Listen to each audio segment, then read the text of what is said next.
Assalamualaikum warahmatullahi wabarakatuh.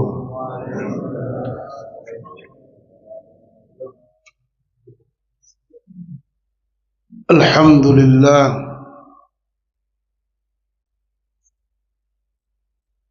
nahmaduhu wa nasta'inuhu wa nastaghfiruh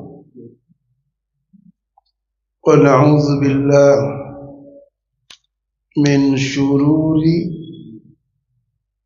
anfusina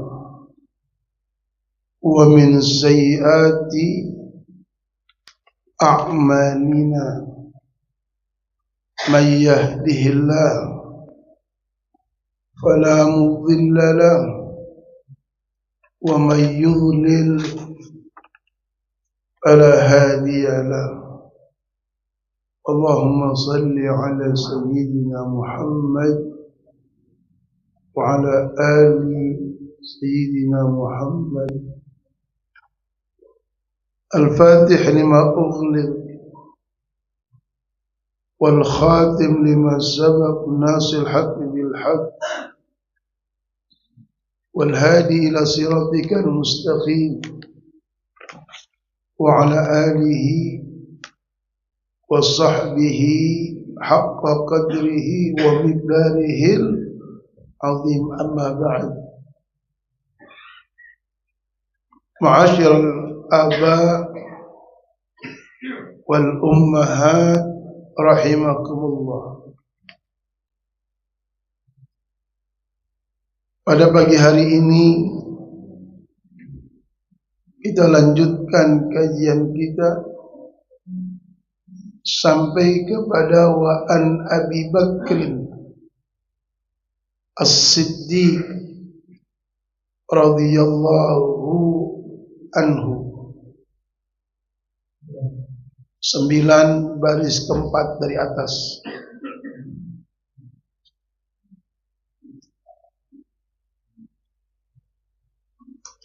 Dari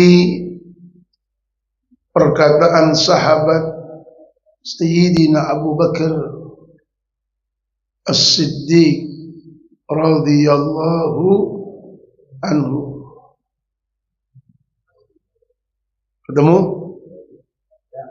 Ambilnya dari kanan, bukannya dari kanan. Iya.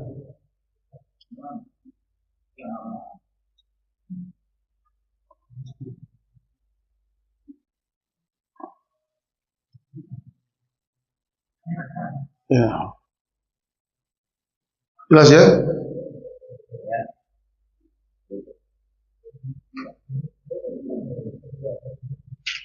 Dari belakang, dari belakang.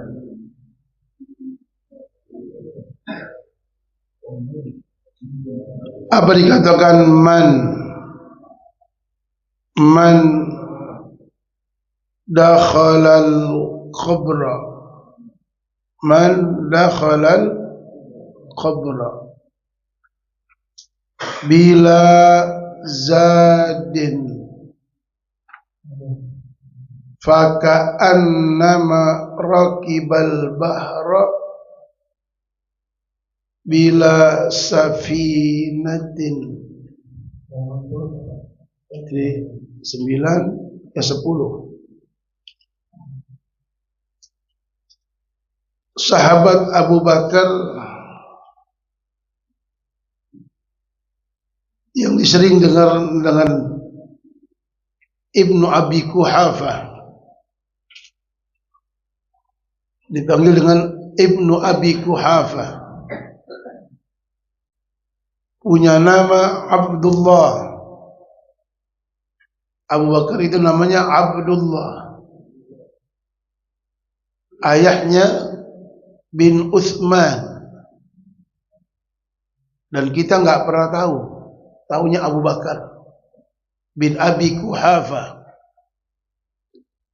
Anaknya digelar dengan Abu, ayahnya Abu Bakar bin Abi Quhafah.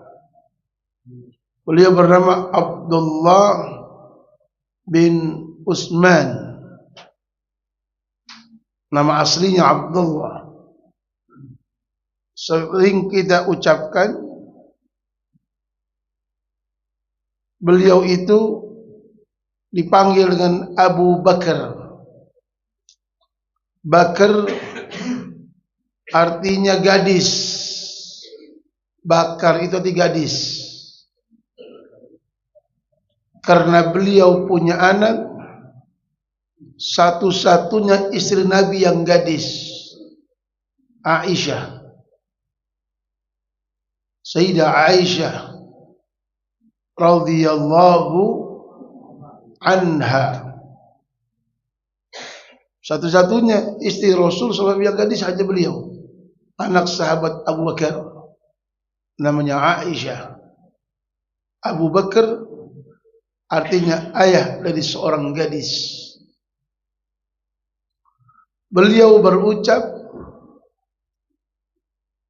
man dakhalal qabra, man dakhalal qabra, man siapa orang,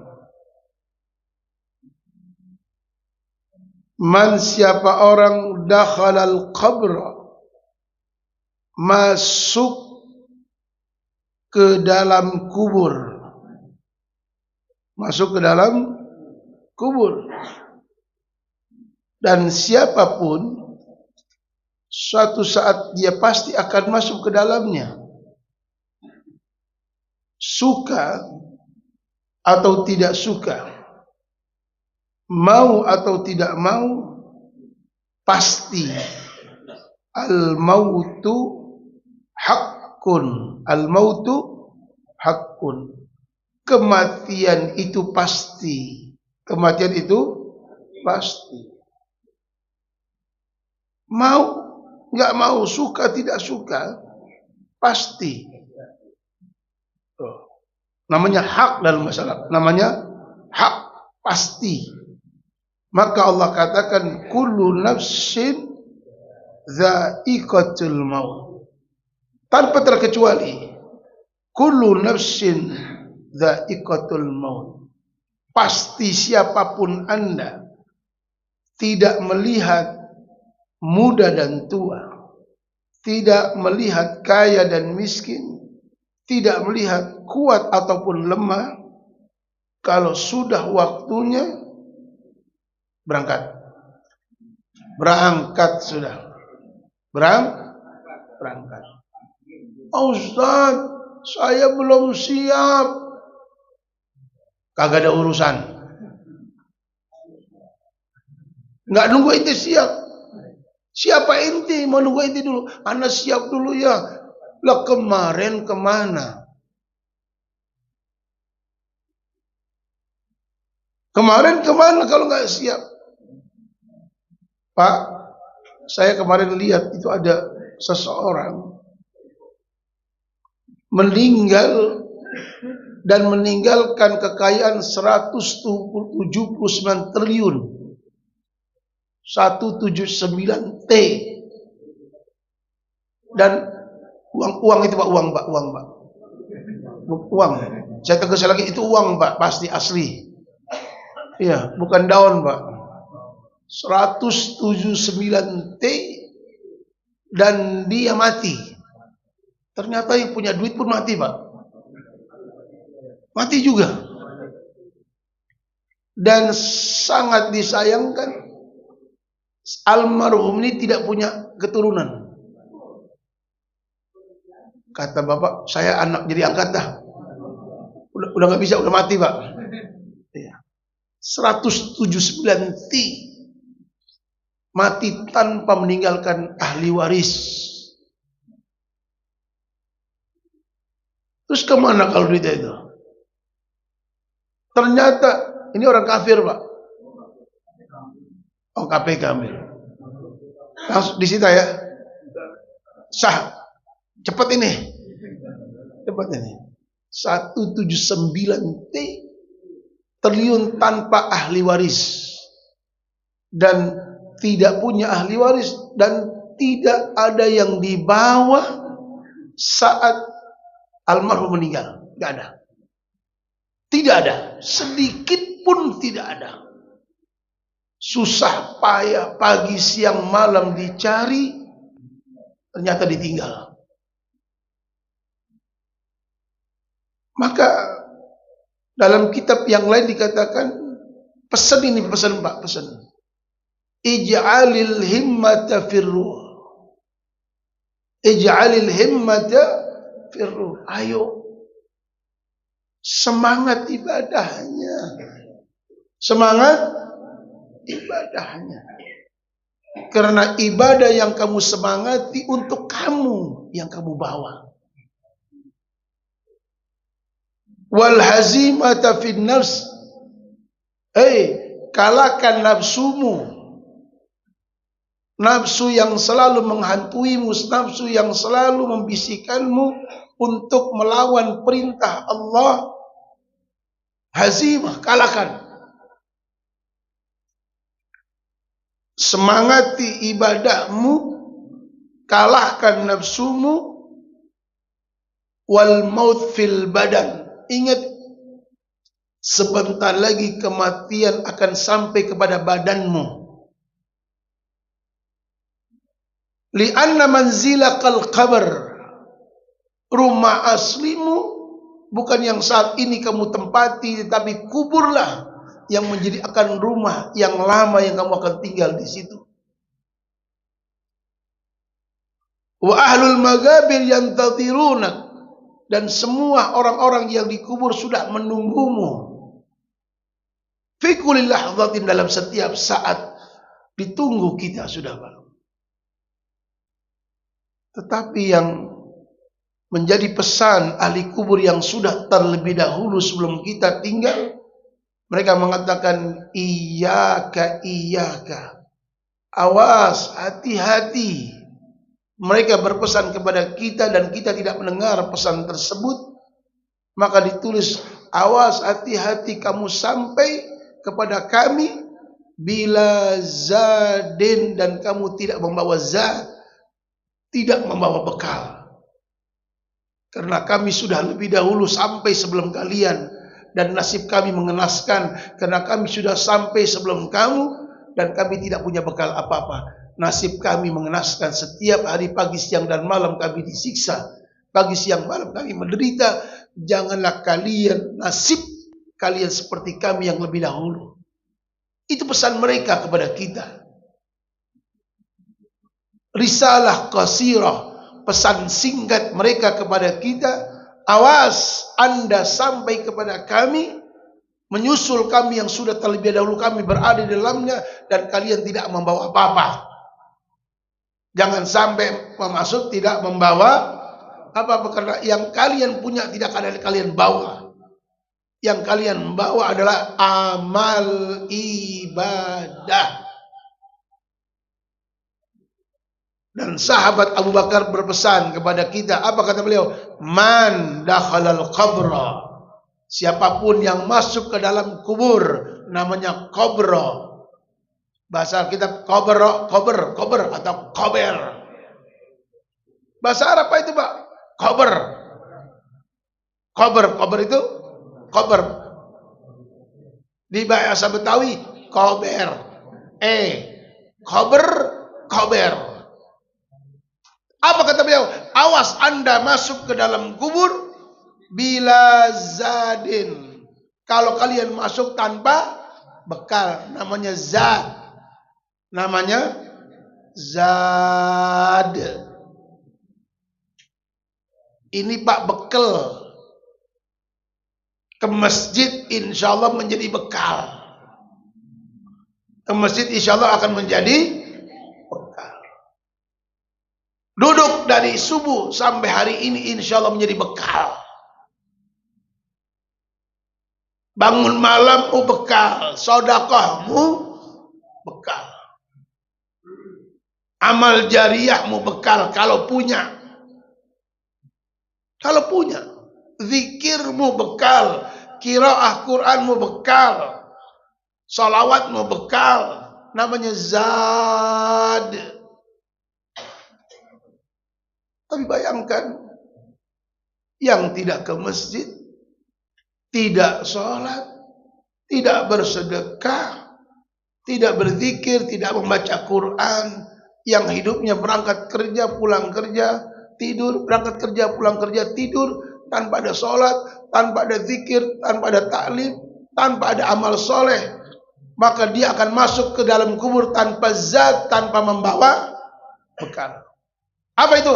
Amal soleh. Apa kata beliau? Faka'annama, maka bagaikan orang tersebut yang masuk ke dalam kubur tanpa bekal, raqibal bahra, mengarungi lautan,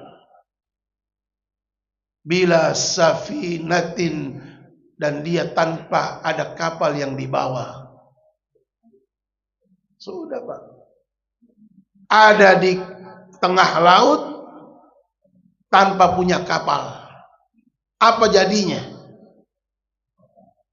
Fayaghriqu gharqan la khalasa lahu, maka dia akan apa? Terombang-ambing tanpa ada yang bisa menyelamatkannya. Illa biman yunqidhu, kecuali ada yang mau menolongnya. Jelas Pak? Bayangkan kita berada di dalam hal tersebut. Kita yang ada di dalamnya, ada di tengah laut, tapi tidak punya safinah.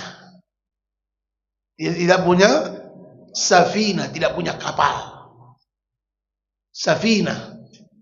Tidak punya safinah. Anda berada di tengah laut tanpa punya safinah. Itulah nasibnya orang yang berada di dalam kubur tanpa punya zad, tanpa punya bekal daripada amal saleh. Hidup itu cuma 3 Pak. Mencari, dicari, dibagi. Mencari, dicari, dibagi. Sekarang ini kita waktunya yang pertama mencari. Ayo cari. Diberikan kesempatan oleh Allah waktu untuk mencari. Mencari amal soleh. Kalau rezeki nggak usah diajarin, cari pasti. Kalau duit nggak usah diajarin, udah pasti cari. Selama kita di hidup pasti terus akan cari. Yang sudah punya pun, yang sudah banyak pun masih cari. Oh kan?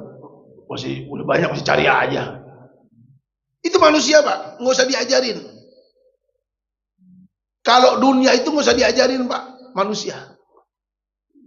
Tapi kalau agama ajarin, kalau ibadah ajarin, pandu. Anakmu nggak usah diajarin dunia, tak waktunya akan cari sendiri. Bahkan kadang lebih pintar daripada kamu, ayahnya. Tapi kalau agama tidak diajarin, anak kamu gak akan bisa agama. Anak kamu tidak akan bisa berdoa. Anak kamu tidak akan bisa sholat kalau tidak kamu ajarin. Kalau dunia gak usah diajarin. 3 tahun, 2 tahun di TK, 6 tahun di sekolah SD, kemudian 3 tahun SMP, 3 tahun SMA, 4 tahun kuliah, 18 tahun dia cari dunia untuk kerja. Untuk apa orang sekolah? Apa tujuan orang sekolah? Kerja. 99% orang sekolah cari kerja, cari duit. Makanya gak usah diajarin kalau cari duit, tapi cari agama, ajarin. Anakmu ajarin, pandu, suruh.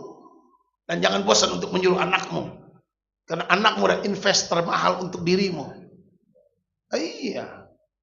Maka dalam kitab Adabul Insan, wahai orang tua, ajarkan anakmu agama.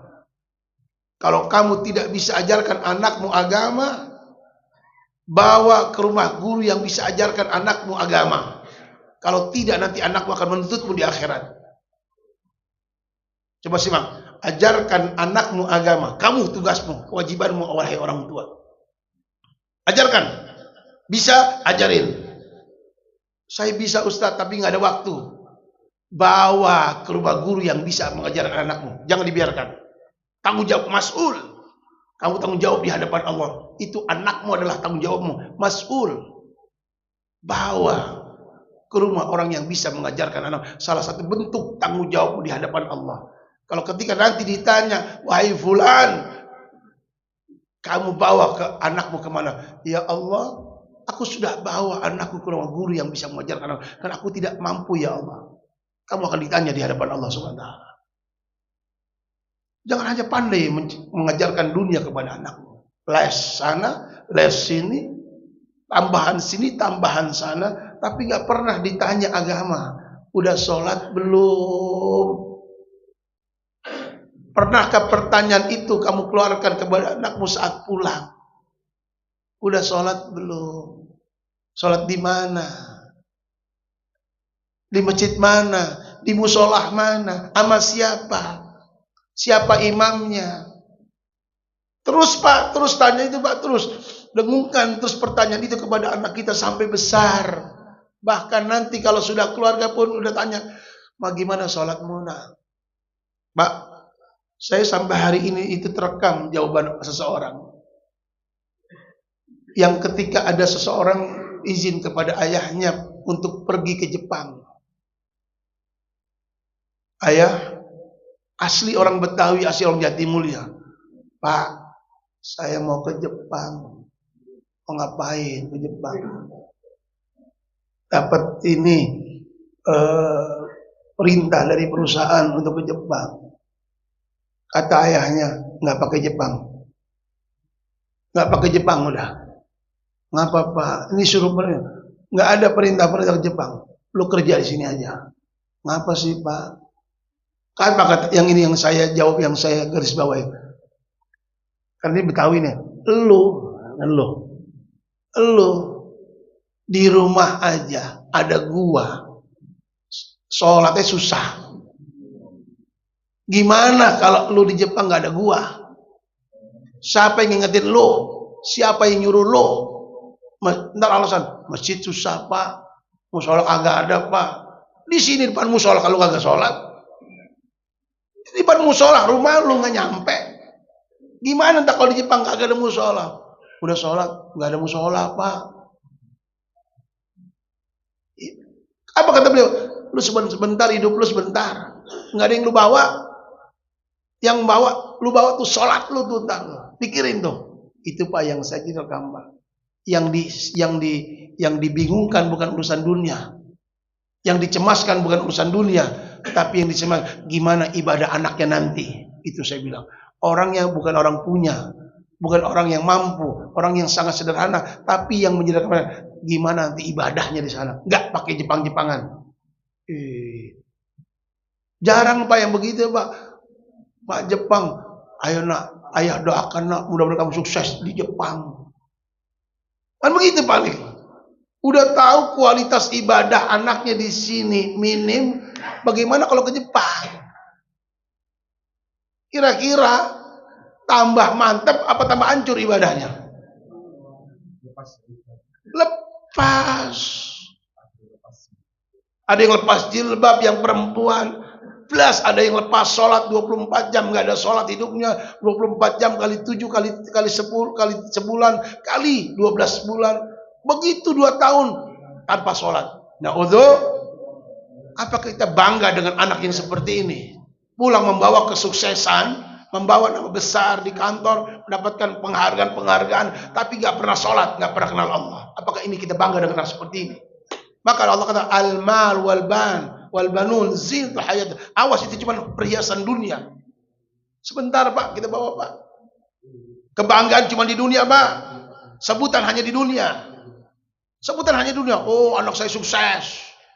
Apakah kesuksesan anakmu saat kamu butuh mereka akan datang cepat? Nah, ayah sakit nak.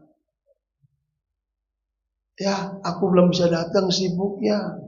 Telepon yang satu, nah ayahmu sakit, rapat ya. Yang satu telepon, nah anakmu ayahmu sakit, lagi meeting ya.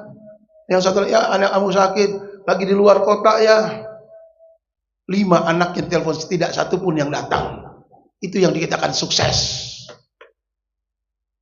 Bukan Pak, kita nggak butuh itu Pak. Gaji paling dia buat dia, buat orang tua sekedarnya. Kadang-kadang nggak sama sekali. Cuman sebutan tetangga, anak bapak lima-limanya luar biasa Pak. Cuman bapak cuma dapat itu Pak. Tapi nggak tahu semua yang muji kita lagi nangis. Saat kita perlu tidak ada satupun yang cepat datang. Ada yang begitu? Ada yang begitu kira-kira nasibnya? Tetangga bangga, anak bapak luar biasa lima-limanya Pak.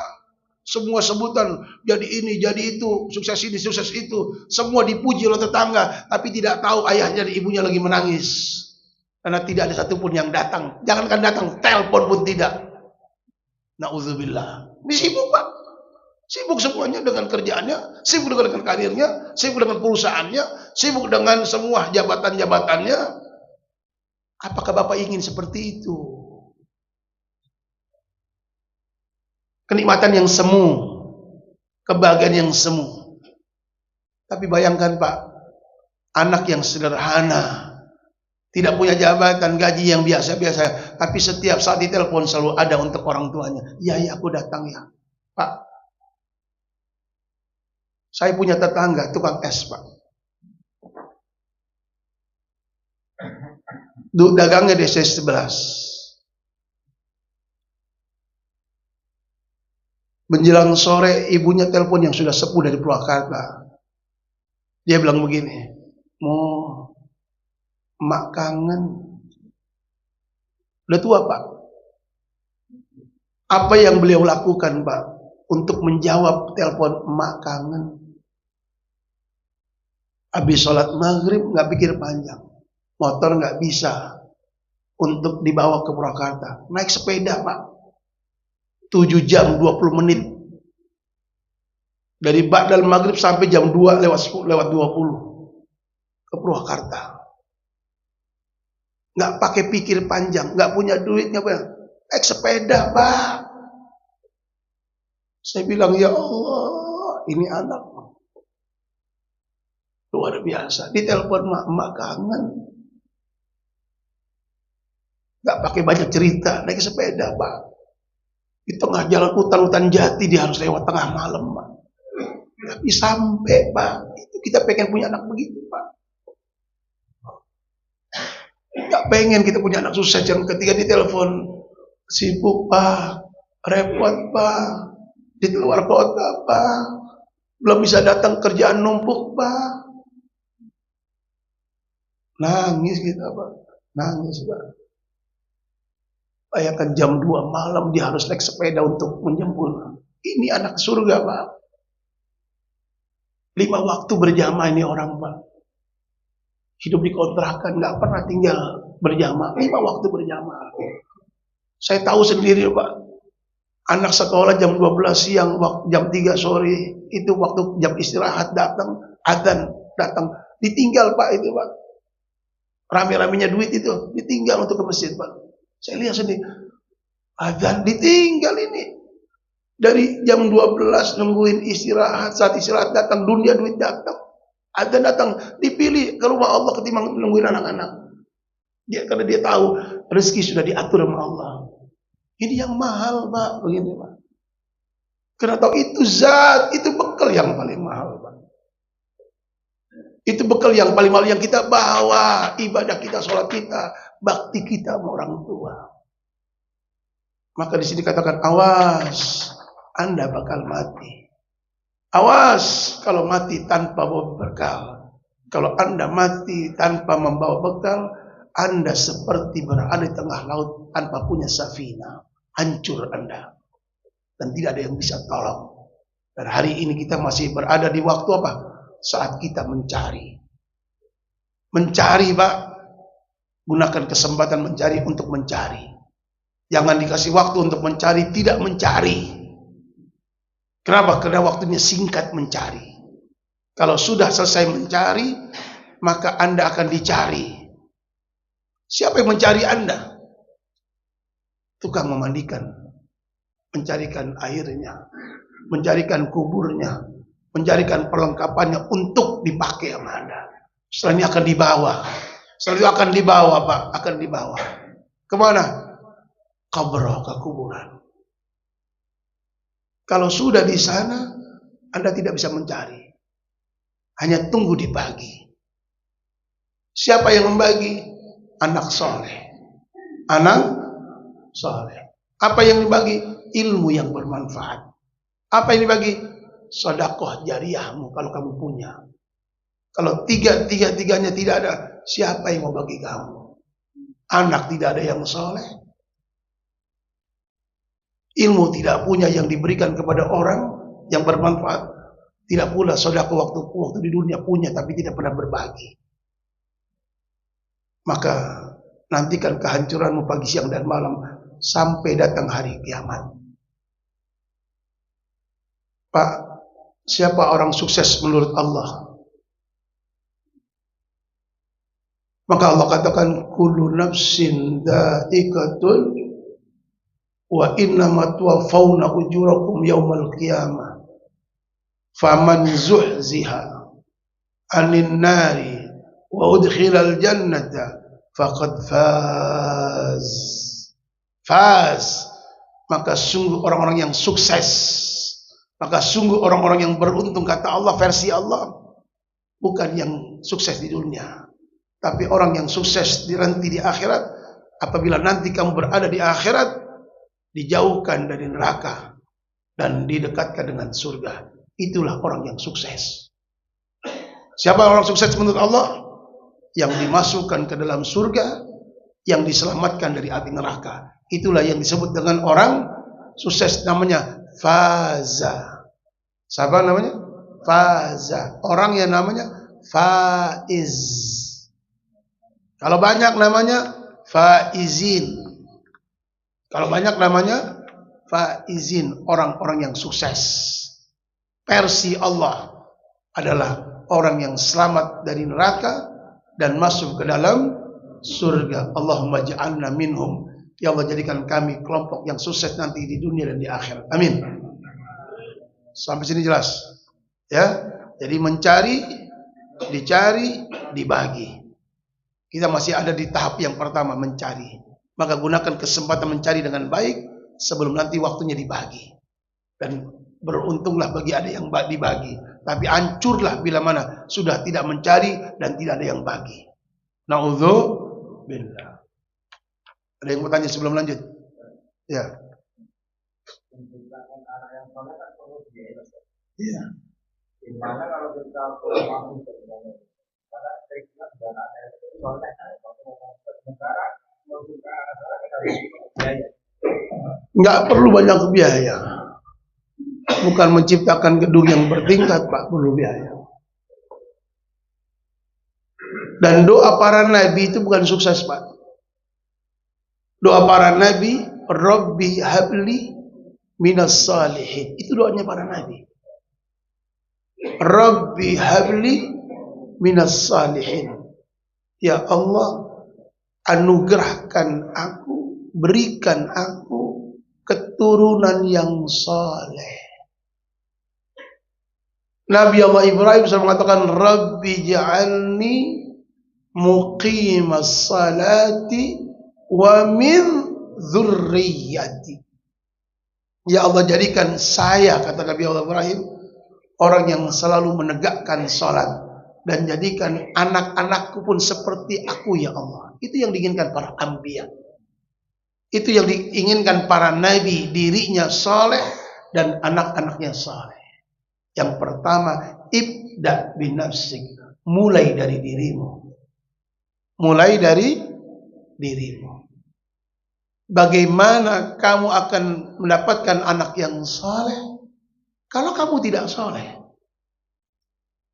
Bagaimana kamu ingin mendapatkan anak-anak yang ahli ibadah kalau kamu tidak ahli ibadah? Bagaimana kamu bisa menciptakan anak-anak ahli Quran kalau kamu tidak pernah pegang Al-Quran? Ibda binafsik, mulai dari dirimu dulu. Wahai dirimu ayah, mulailah dari dirimu, wahai ibu. Karena pertama kali sekolah yang mereka dapatkan adalah dari rumah. Bi'ah, Namanya bi'ah, lingkungan. Disebut dengan bahasa disebut bi'ah, lingkungan mahal, Pak. Karena lingkungan pun membentuk karakter anak. Kalau yang dilihat setiap saat ayahnya sholat, ayahnya ke masjid, ibunya tepat waktu, ibunya salehah, ayahnya saleh, insya Allah itu sudah besar peluang untuk mendapatkan anak saleh. Ibda binafsik, mulai dari dirimu wahai orang tua. Kemudian apa? Ajarkan anakmu untuk menuju anak-anak yang saleh. Tentu dengan sentuhan agama yang cukup. Tidak mungkin anakmu akan saleh tanpa sentuhan agama. Peran agama penting untuk menjadikan anak-anak yang saleh. Kemudian apa lagi, Pak? Dari diri, dari lingkungan yang saleh. Ajarkan dengan karakter anak-anak yang saleh, yang salehah. Berikan rezeki yang halal. Penting, Pak, dominan, Pak. Saya pernah bilang sama Bapak, hari ini saya ulang lagi cerita tersebut. Saya dulu tuh setiap sebelum Covid itu ngajar di Federal, Pak. Setiap Senin. Di kawasan 2100, 4:30 sampai jam 4:30, 1 jam. Bisa masuk di pabrik kalau 4:30. Sebelum 4:30 belum bisa masuk, karena kalau karyawan belum pulang. Nah kalau saya belum masuk, kadang saya duduk di pinggir-pinggir jalan. Sama supir-supir truk yang belum bisa masuk mobilnya ke perusahaan. Pernah saya ngobrol dengan salah satu supir, bilang begini sama saya, Pak. Saya supir, Pak, dari muda. Dari hasil supir saya kasih istri dan anak saya, Pak. Tapi pernah saya dulu lama tuh, Pak. Saya pernah hilaf. Selalu menjual apa yang bukan milik saya, yang saya bawa di truk saya jual, Pak. Tanpa perusahaan tahu. Tiap hari begitu, Pak. Dari hasil itu saya dapat uang lebih. Dari hasil itu saya dapat uang yang banyak. Dan uang yang banyak yang lebih itu saya kasih istri dan anak saya, Pak. Tapi apa yang terjadi kata orang itu? Hanya masalah demi masalah dalam rumah tangga saya. Termasuk anak-anak saya tumbuh besar tidak ada yang soleh, Pak. Nakal luar biasa. Tapi saya sadar, Pak. Anak saya nakal itu saya yang membentuk. Bagaimana mau benar kalau dikasih uang nggak benar? Itu yang saya ingat, Pak. Saya bilang, ini salut sama orang ini. Bagaimana mau jadi soleh dari harta yang tidak soleh? Penting, Pak. Bagaimana mau benar anak kita kalau dikasih uang nggak? Kadang-kadang kita mau lihat anak nggak benar marah. Padahal kita nggak ngaca diri. Di kantor kita sering membawa uang yang bukan milik kita. Kita bawa ke rumah kita. Makanya tuh udah diajarin ngaji, diajarin sholat, kok masih bangor juga. Oh ternyata asupannya nggak benar. Pak Ustadz, sebagai penutup sudah bunyi. Iya, diingetin kata jam udah, iya. Kalau Ustadz main enak aja ngomong, yang denger capek, Pak. Udah pala puyeng-puyeng, pinggang berasa, kaki kesemutan, mata ngantuk. Itu udah pasti, Pak. Jangan samakan Ustadz sama ini mah enak Ustadz ngomong, enak. Sama juga jadi imam. Enak jadi imam, Pak. Makmum. Tanyakan makmum. Bismillahirrahmanirrahim. Ar-Rahman. Wah, panjang ini. Kaki udah gemeter ini. Iya. Maka kata Nabi kalau jadi imam bijak-bijaklah. Iya, bijak-bijaklah. Kalau mau panjang sholat sendiri. Emang begitu, Pak, di kita. Iya, kau sendiri inna kulu. Jadi imam baik. Waqi'ah. Ar-Rahman. Tabarak. Maghrib, Pak, singkat. Maghrib itu kulhu aja sama kulhu. Emang begitu, Pak? Maghrib singkat, kulhu sama kulhu. Gak usah pakai baju yang panjang-panjang. Kalau mau sepanjang, sholat dewek di rumah. Iya. Jadi kayaknya ini curhatan jamaah saya ngomong. Iya. Ini kan lihat ini jamaahnya, jamaah veteran semua. Iya enggak? Pak Haji ini gemeter, Pak. Ya mau panjang sholat dewek di rumah tahajud. Kalau sholat sendiri terserah mau 30 juz baca situ. Tadi ngomong apa saya terakhir? Apa Pak? Sholat apa tadi Pak? Saya lupa tuh. Sudah, super truk nggak benar itu Pak. Super truk nggak benar itu Pak udah. Ya, jadi saya lupa tadi cerita terakhir saya lupa tuh. Jadi mudah-mudahan insya Allah ya Pak ya Ustaz, mudah-mudahan apa yang kita inginkan sesuai dengan arahnya yang benar. Mudah-mudahan kita apa yang kita cita-citakan untuk anak kita, mudah-mudahan di program yang benar insya Allah. Dimulai dari kita keluarga yang baik, kita tempatkan dengan lingkungan yang baik, kita contohkan yang baik-baik, kita kasih asupan yang baik insya Allah. Mudah-mudahan Allah jadikan anak kita anak yang saleh, yang salihah, selamat di dunia dan akhirat, dan insya Allah punya generasi yang sayang sama orang tuanya. Sesukses apapun anak kita, mudah-mudahan tidak lupa kepada orang tuanya. Subhanakallahumma wa bihamdika asyhadu an la ilaha illa anta astaghfiruka wa atubu ilaik. Assalamualaikum warahmatullahi wabarakatuh.